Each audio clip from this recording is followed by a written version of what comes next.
College professor, and I taught art, and I had taken a group of students and my wife, and we had gone around Europe, and we'd just done a 3-week tour, and this was the next to the last day, and we were in Paris, and at 11 o'clock in the morning I had a perforation of my stomach.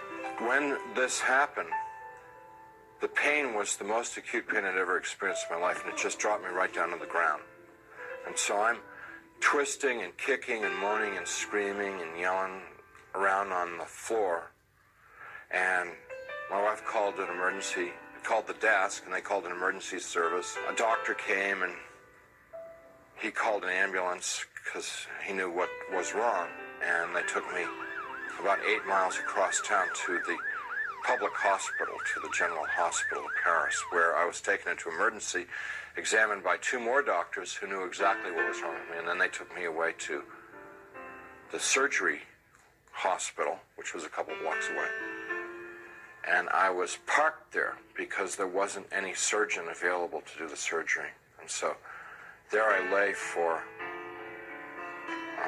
8 to 10 hours in that hospital with no medication, no examination, no attention whatsoever, awaiting a surgeon to come to give me this operation that was critical.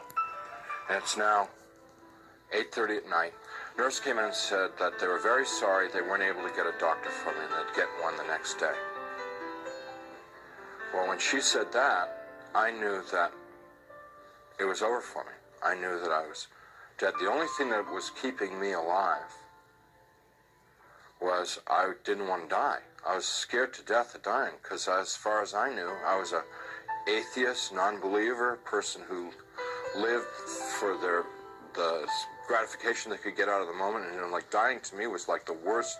I mean, next to the pain, dying was the worst thing that could happen to you because it's the end of life and there was no more. There wasn't anything else.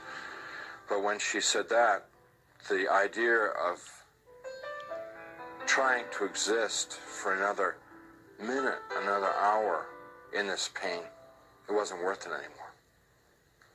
I'd been hanging on in the hopes that they told me that they'd get a doctor and do the surgery and open me up and fix the problem inside of me, but when they said they couldn't get one. So I said to my wife, it's time for us to say goodbye because I'm going to die now. And she got up and she put her arms around me. I'm lying on the bed and she told me how much she loved me, and I told her how much I loved her, and this makes me really sad. And we made our goodbyes, you know, said those things that you'd say to who'd been married 20 years, say all those kinds of things. I can't tell you because I'll just start crying, but she finally sat down because she knew it was over. And I knew. And it was just so hard looking at her, crying like that, and I just closed my eyes. Just let it go. And I went unconscious. I probably was unconscious for a very short while. A few minutes, probably. And I was conscious again. And I opened my eyes and looked, and I was standing up next to my bed. And I knew exactly where I was and what the situation was. I mean, there was no confusion in my mind. I felt more alive, more real than I've ever felt in my life. You know, people ask me, you know, were you a ghost? I was just the opposite. Very alive. As I'm looking around the room, I see that there's, underneath the sheet on the bed, there's something under the sheet, a body. And so I bent over the bed, the head was turned away from me, and I looked at the face, and it looked like me. But that wasn't possible because I was standing there. I'm alive, I'm great, you know. I mean, I'm more than great. I'm like, you know. And so I tried to talk to my wife. Can't you hear me? And, can't you hear me? you know, she couldn't hear me or That's see me. not me. But I thought What's going on that she here? just was ignoring me. So I got very angry at her for ignoring me, for not paying attention to me. And I'm screaming and yelling at her, what's going on here? Why is this body in the bed that looks like me, and how to get there and stuff like that. I had a sneaking suspicion that the body in the bed was me, but I didn't want to think about that because that was too scary. So I'm getting really agitated and upset because this is all too weird. You know, this can't be happening. It's impossible. I've got a hospital gown on, and it's like really, everything's really real. And I hear people calling me outside the room, and they're saying to me in soft, gentle voices, "Howard, you got to come with us now. Come quickly. Come out here." So I go over to the doorway of the room, and there's people out in the hallway, and they're the hallway's dank. It's gray. It's not light or dark. It's just gray, and they're all in grayness, and they're men and women. And what they're wearing might possibly be hospital uniforms. And I asked them if they were from the doctor to take me to the operation. And I told them, I said, I'm really sick and I'm going to have an operation and I'm going to die if I don't get this operation. And I was supposed to have the operation 8 hours ago. And I'm telling them all this stuff. And they're going, well, we know, we understand. You know, you got to come quickly. Howard, come out here. Howard, come with us. Howard, we've been waiting for you. Waiting. I left the room, which was real, clear, bright, and went into the hallway, which was dank and hazy, and followed these people. We had a very long journey.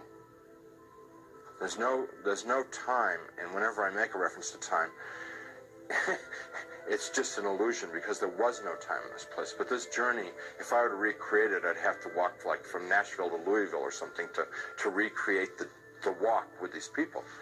And as we walked, they stayed around me and kept moving me on, and it kept getting darker and darker. They were becoming more and more openly hostile to me. First, they were sort of syrupy sweet to get me to go with them, and then when I was going along with them, it was like, hurry up, keep moving, you know, shut up, stop asking questions, you know, they started getting more ugly. And so we get into complete darkness, and I'm absolutely terrified. These people are very hostile, I don't know where I am. I said, I'm not going to go with you any further. They said, you're almost there. And we started to fight. I was trying to get away from them. They were pushing and pulling at me. And there are now a lot of them. What originally had been like a handful now was, since it was darkness, hundreds or thousands. I have no idea. And they're playing with me. You know, clearly they could have just destroyed me if they wanted to. They didn't want to destroy me. What they wanted to do was they wanted to inflict pain on me because they derived, pleasure isn't the right word, but they derived satisfaction out of the pain that I experienced. So what they were doing in the beginning part was, it's real hard for me to talk about, and I'm not going to tell you much about it, just a little bit, because it just gets too ugly.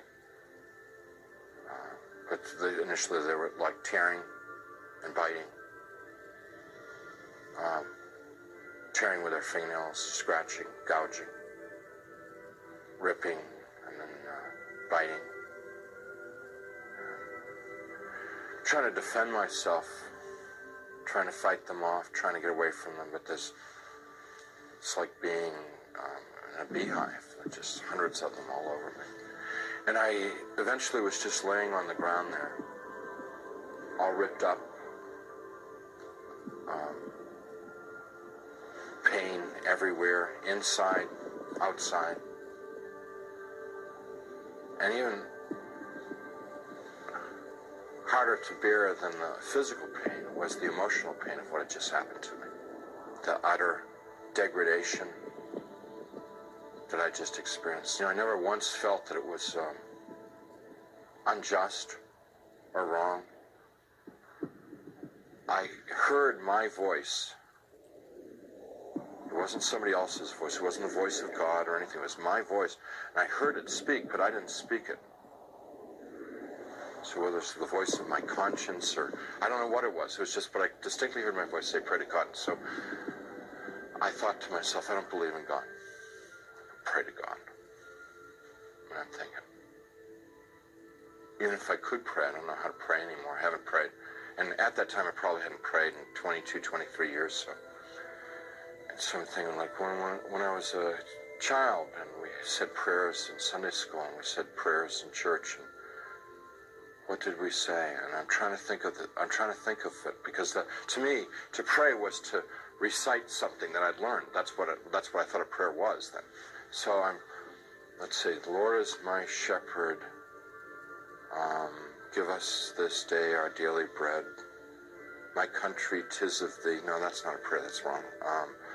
Let's see. Yea, though I walk through the valley of the shadow of death, fourscore and 7 years ago, our forefathers. I'm getting all mixed up. I can't remember how to pray. And then the people who were around me, every time I'd mention God, these people who had attacked me and beaten me, every time I mentioned God, it was as if mentioning God was throwing boiling water on them. They would shriek, they would scream, they would yell, and in worse profanity than anything I've ever heard in this world. The other thing that was happening was that they couldn't bear to be around me talking about God. It was so painful for them to hear about God that they kept backing away. And so I had a sense that I could push them away by talking about God. And so I'm trying to remember prayers, and I'm getting all confused and mixed up, and it was just all crazy, and I'm lying there, and eventually I realized that they're gone, and I'm alone. Now, I was alone there for an eternity, and what I mean by that was absolutely no sense of time. But I thought about my life, thought about what I'd done and what I hadn't done. I thought about the situation I was in, and the conclusion that I came to is that I had lived my adult life, I had lived a selfish life. My only God in my adult life was myself. I realized that I was something terribly, terribly wrong with my life, and that the people that attacked me were the same kind of people that I was. They were not monsters, they weren't demons. They were people who had missed it. The point of being born and being alive in this world. They'd missed it, and they'd lived lives of selfishness and cruelty. And now we're in a world where there was nothing else. There was nothing but selfishness and cruelty, and they were doomed to inflict that upon each other and upon themselves, probably forever and ever and ever and ever, without end. And now I was a part of it. And it seemed like, although I didn't want to be there, it seemed like probably the right place for me to be. There was a sense of this is what I deserve, because this is what I lived. You can't imagine how emotionally painful that was.